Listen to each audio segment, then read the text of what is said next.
이제 NBA로 한번 시작해 보도록 하겠습니다. 재밌게 보시고 계신 분들은 추천과 즐겨찾기 한 번씩 눌러주시고 후원도 해주시면 감사하겠습니다. 첫 경기 디트로이트 대 뉴욕 닉스 경기인데요. 시리즈 2대1이죠. 지금 뉴욕 닉스가 2대1로 특히 직전 3차전 원정을 잡은 게 굉장히 컸습니다.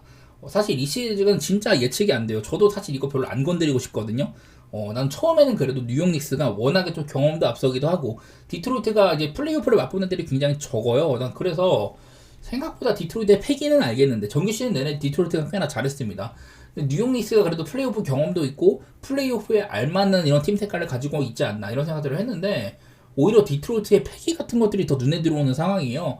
직전 3차전도 사실은 디트로이트가 뭐 이길만도 한 경기였었고 경기가 2점 차밖에 안 났으니까 지금 클리퍼스 대 덴버 시리즈랑 더불어서 가장 치열한 1라운드 매치가 아닐까 이런 생각들이 듭니다. 그래서 내일도 이제 1.5밖에 안 받았는데 사실 저는 디트로이트가 지금 보여주고 있는 걸로는 뉴욕한테 전혀 안 밀린다고 생각이 들거든요. 1, 2차전 전보다 좀 많이 앞서고 있다가 막판에 자빠진 것들 그런 것들이 눈에 많이 들어왔었는데 글쎄 지금 뭐 1옵션 커닝이면 워낙에 확고해 보이고 뭐 슈로더라든지 팀하더웨이 주니어, 말릭 비즐리 지원 사격이 되게 좋아요. 이러면서도 원래 이제 듀렌이 조금 더 미스매치 대응이 안 되는 모습이 있었는데 그래도 직전 경기 때는 뭐 30한 2분 정도 소화를 하면서 좋은 모습들을 많이 보여줬었습니다. 그래서 나는 이게 되게 치열할 것 같아.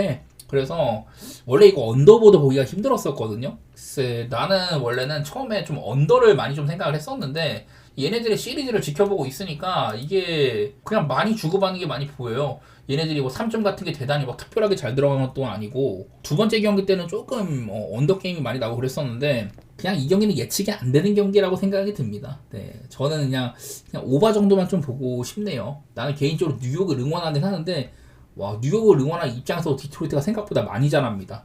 이런 것들이 걸림돌이다. 그렇게 보입니다. 이거는 디트로이트가 홈에서 2대1에 맞출 수도 있을 것 같아요. 그만큼 예측이 안 되는 그런 게임인 것 같습니다. 다음 미네소타 대 레이커스 시리즈입니다. 이것도 미네소타가 생각보다 좀 잘하고 있죠. 지금 3차전을 잡으면서 2대1로 앞서 나가게 됐습니다. 직전 경기 때는 미네소타의 이제 그 여러 선수들이 전부 다 잘했다고 생각이 드는 것 같아요. 대부분 선수들이 좀 제 몫을 했던 것 같고 특히 이제 막판에 3, 4쿼터 때 후반전에 이거를 또 뒤집었잖아요. 거기에는 기본적으로 수비가 너무 잘 됐고 특히 돈치치의 상태가 너무 안 좋았던 거 개인적으로 뭐 장염도 있었다 이랬었는데 근데 그거를 감수를 하더라도 레이커스가 직전 경기는 3점이 42.5%로 터진 날이거든요. 레이커스 3점이 터진 경기야. 그랬는데도 미네소타한테 무릎을 꿇었잖아요. 뭐 돈치치가 상당히 안 좋았던 거 간에 르브론이 뭐 38득점 해주고 이랬었기 때문에 사실 뭐 돈치치가 늘 잘할 수는 없잖아.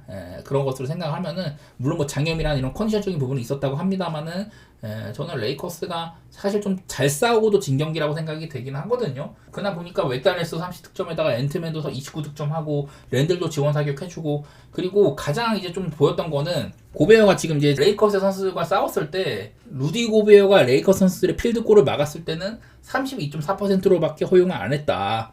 이게 제일 많이 보이거든요. 한마디로 레이커스 선수들이 고베어를 넘지 못하고 있다. 제가 매번 돈치치는 특히나 작년에 이제 그 서부 컴파에서도 그랬었고 댈러스 소속으로 이제 미네소타의 고베어를 막 매치업 헌팅하고 테텐스를 추계하고 이런 것들이 제일 많이 보였던 게 고베어랑 돈치치의 맞대결이에요. 직전 경기 때는 오히려 고베어가 돈치치의 포를 스틸해가지고 득점하기도 하고 긍정적인 부분들이 굉장히 많았습니다. 저는 매번 고베어를 좀 이제 인사이드 쪽에 드랍백을 시키게 하면은 다른 애들이 수비 지원이 너무나도 잘 되고 있기 때문에 고베어의 활용 가치가 점점 올라가고 있다고 했는데 물론 고베어가 지금도 경기당 뭐 한 25분 정도밖에 못 뛰고 있긴 하지만은 사실 매치업 헌팅이 잘 안 되고 있거든요. 그리고 레이커스의 그 레딕 감독이 얘기를 한 것처럼 레이커스는 지금 사실상 헤이즈를 거의 뭐 쓰지 못하는 상태라고 보입니다. 무조건 얘는 사실 고베어처럼 세팅을 해줘야 되거든요. 인사이드에서 림만 지킬 수 있게 이렇게 해야 되는데 레이커스는 그런 수비 세팅이 잘 안 되고 있는 게 보여요. 그만큼 시스템적으로 저는 미네소타가 잘 거쳐져 있다고 생각이 들고 심지어 지금 미네소타 이런 좋은 분위기들이 디빈첸조가 지금 3점이 한 30%도 안 되거든요. 어떻게 보면 디빈첸조는 미네소타 이런 좀 벤치의 나즈리즈랑 같이 핵심이라고 할 수가 있는데 디빈첸조가 안 터지고도 이렇게 잘해주고 있다는 소리예요. 그래서 저는 이거 난 3차전을 미네소타 가져간 게 좀 커 보이고 분명히 레이커스가 지난번에 2차전 때처럼 확실히 좀 수비 같은 거나 여러 가지 좀 대처를 잘하고 나올 수 있는 그런 것들이 있지만은 난 직전 6위를 레이커스가 사실 못해가지고 진 건 아니라고 보거든요. 충분히 할 만큼은 했는데 돈치치의 컨디션도 안 좋았었고 할 만큼은 했는데 미네소타가 더 잘해서 진 경기다 그렇게 보고 있어가지고 저는 이것도 한번 미네소타 또 한번 승리를 할 수 있다. 그리고 오바 쪽으로 보도록 하겠습니다. 원래는 이 시리즈를 저는 좀 언더도 생각을 했었는데 3점 같은 거 터지는 빈도라든지 슛 시도하는 게 생각보다 적지는 않더라고요. 자유투도 꽤나 많이 얻어내는 편이기도 하고, 그러니까 다른 막 올랜도 대 보스턴 같이 엄청 막 치열하고 땀내나는 게임, 클리퍼스처럼 대놓고 느린 페이스 이런 것들보다는 저는 오바가 충분히 날 수 있을 만한 게임처럼 보이네요. 미네사이드에다 오바 이렇게 보겠습니다. 다음 경기 올랜도 대 보스턴 경기, 이거는 되게 치열하죠. 제가 방금도 얘기를 했지만은 진짜 땀내나는 시리즈입니다. 이게 그 직전 경기는 올랜도가 가져갔잖아요. 제가 이 경기를 사실 뭐 분석은 그때 아파하고 못했지만 이런 걸로 얘기를 하려고 했었습니다.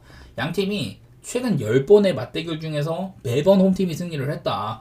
사실 올랜도나 보스턴의 두 팀의 좀 팀 규모 차이를 생각을 하면은 올랜도가 홈에서는 보스턴한테 매번 승리를 했다는 거, 이게 되게 특별한 거거든요. 직전 경기도 플레이오프에서 이런 큰 무대에서 승리까지 하기도 하고, 물론 올랜도가 뭐 드루 할러데이 부상 이탈시켜 테이텀 브라운 다 고장내 이런 비판의 시각은 있지만은 한편으로는 또 올랜도의 1위 옵션인 프란츠 바그너랑 이제 벤케로가 지금 매번 좋은 활약을 해주고 있거든요.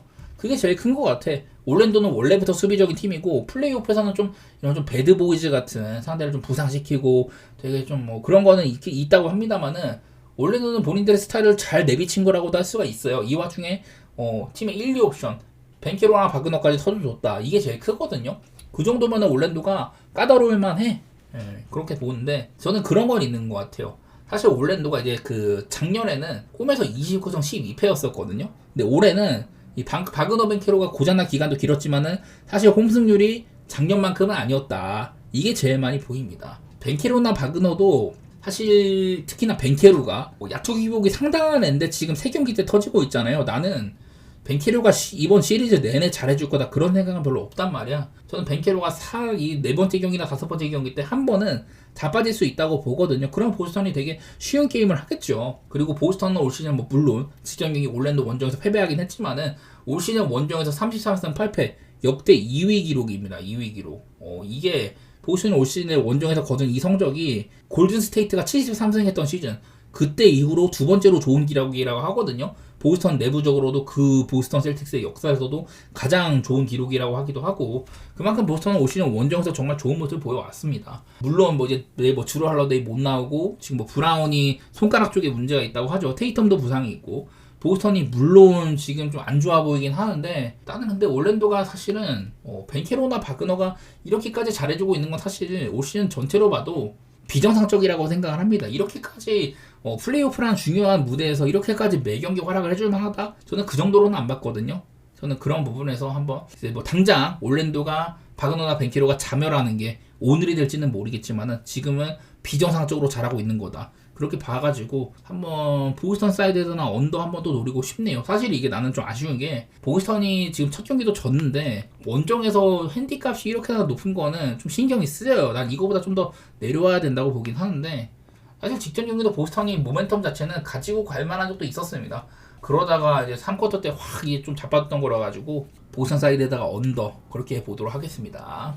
다음에 미러키 대 인디애나 경기가 있는데요. 사실 이거는 두 팀 모두 미러키도 그렇고 인디애나도 그렇고 얘네들은 홈원정 편차가 상당히 큰 애들입니다. 지금 보니까 이제 미러키도 얘네들이 이제 홈으로 와가지고 1승을 했잖아요. 그전에는 인디애나가 홈에서 2승을 전부 다 하고, 올 시즌에 이제 미러키는 홈에서 28승 14패, 원정은 20승 20패로 반반입니다. 그리고 인디애나는 홈에서 29승 12패, 원정 21승 20패. 아마 정규 시즌 성적이랑 조금 다를 수가 있어요. 지금 플레이오프까지 다 낀 거라 가지고 조금 다를 수는 있는데, 어쨌든 두 팀 모두 원정 성적은 그냥 반반인데 홈에서 승률이 60%가 넘는다. 그런 애들이거든요. 그러다 보니까 아무래도 홈이랑 원정 편차가 좀 있다고도 생각이 됩니다. 아무래도 미러키가 홈에서 조금 더 인디애나한테는 앞서는 부분이 있을 수도 있어요. 근데 문제는 뭐냐면은 지난번 경기 때 미러키가 인디애나를 잡았을 때 그 경기는 이 게리 트렌트 주니어가 플레이오프 단일 경기 역사상 가장 많은 3점을 때려박은 경기거든요. 그러니까 아주 평균치랑은 벗어난 그런 경기였었다. 이렇게 분석을 해야 될 것 같아. 물론 게터주가 되게 잘한 건 맞는데, 글쎄요. 너무 그러니까 좀 과하게 좀 터졌다는 거지 이게. 단일 경기 때 3점을 9개나 쏟아 부었다. 그러니까 되게 비정상적인 경기라는 거예요. 지난 경기 보면은 미러키가 117점을 하는 가운데 쿤보는 또 잘했습니다. 쿤보는 지금 매 경기 잘하고 있어. 37득점 잘했는데 해줘야 될 릴라드가 사실은 7득점이 부진한 것 같다. 12개 중에 2개 넣었죠. 대신에 게트주가 기록적인 면모를 보이면서 3점 9개 꽂으면서 아주 잘했는데, 그러니까 이게 게트주가 평소에 이 정도로 해준 선수는 아니다 보니까 한 번씩 터질 수는 있는데 정말 과도하게 터진 거거든요. 그리고 릴라드는 현재 혈전 문제 때문에 저는 복귀하자마자 좋은 활약하기는 어려울 것이다. 2경기 때 안 좋죠. 그래서 지금 릴라드는 단순히 컨디션 외에도 건강 이슈 이런 문제가 있기 때문에 사실 릴라드한테 많은 걸 기대할 수는 없단 말이에요. 근데 그전 경기는 게트주가 릴라드한테 기대한 이상으로 해준 경기였었다. 이런 거다 보니까 비정상적이라는 소리입니다. 직전 경기가 한마디로. 그 전까지는 미러키 대 인디애나, 이 시리즈는 인디애나가 굉장히 잘해주고 있었어요. 쿤보한테는 주는 건 어쩔 수 없어. 대신에 쿤보한테 좀 이제 좀 파생 효과들. 쿤보가 그동안 막 어시스트까지 막 10개 이상 뿌리고 릴라드가 없을 때 쿤보가 이런 것들을 많이 보여줬었거든요. 릴라드가 복귀한 이후에도 쿤보 중심의 이런 오펜스 세팅은 잘 계속해서 이어나갈 거다. 이런 얘기들이 많이 있었는데, 그러니까 뭐 쿤보한테 줄 거는 준다는 거야. 근데 이런 파생 효과는 차단을 하고 다른 애들을 최대한 좀 막겠다. 이런 것들이 많이 보여요. 더구나 좀 그 로페즈를 매치업 헌팅을 한다든지, 그리고 또 이제 또 네마드의 활약들, 제가 그런 것들 되게 많이 얘기를 했는데, 네마드가 작년에도 인디애나 플레이오프에서 굉장히 잘한 선수예요. 지금도 할리버튼이 사실 야투면에서는 좀 보잘것없는데, 네마드가 좀 이제 할리버튼을 대신을 해가지고 하이포스 쪽에서 거기서 이제 상대방의 매치업 헌팅을 한다든지, 특히 로페즈를 얘가 완전 잘 구슬리고 있거든요. 뭐 시작하면 늘 잘해주고 있기도 하고, 네마드의 활약이 좀 돋보이고 있다, 이런 것들 좀 얘기를 하고 싶은데, 사실은 이제 그 전까지는 로페즈가 헌팅을 많이 당하다가 직전 경기 때는 뭐 길게는 못 뛰었어요. 한 16분 뛰었나 그랬는데, 그 2차전 때 블락을 4개나 찍었잖아요. 그러더니 바로 또 직전 경기는 3차전에서는 이긴 경기지만은 로페즈의 시간은 뭐 15분 정도밖에 안 됐었다, 이런 것들이 보이더라고요. 그래서 여전히 난 로페즈는 쓸 수 없는 상태인 것 같아. 지난번 경기는 사실 미러키가 터져도 너무 잘 터진 경기고, 그런 게 또 한 번 일어나기는 좀 어렵다고 생각이 되기는 됩니다. 그리고 인디애나도 사실은 그렇게 막 잘한 경기는 아니라고 할 수가 있어요. 특히나 인디애나가 잘한 이런 리머텍 같은 것들이 별로 안 이루어졌던 것 같아. 개인적으로 그날 저는 좀 이제 메서린 같은 애들, 메서린 같은 애들 활약이 괜찮았던 것 같은데, 이외에 벤치 자원들이 너무 못해줬다거나, 그리고 좀 3점도 너무 안 들어가기도 했었고요. 보니까 니스미스 같은 애들이 활약이 진짜 좋았는데 그 외에는 좀 모자랐다고 생각이 듭니다. 전 지난번 경기도 프렌을 생각을 했는데, 이번 경기도 다시 한번 프렌을 도전해보고 싶습니다. 개인적으로 물론 미러키가 뭐 릴라드도 돌아오고 풀멤버기는 해요. 포르티스도 있고. 근데 릴라드도 정상 컨디션이 아니고 좀 이제 쿤보한테 지워지는 짐이 너무 많은 것 같다. 직전 경기 게트주 뽀록이라고 하기는 뭐해도 너무 비정상적으로 많이 터진 거다. 그런 거에 집중을 해서 저는 또 한번 인디애나의 프렌 쪽으로 생각해 보도록 하겠습니다.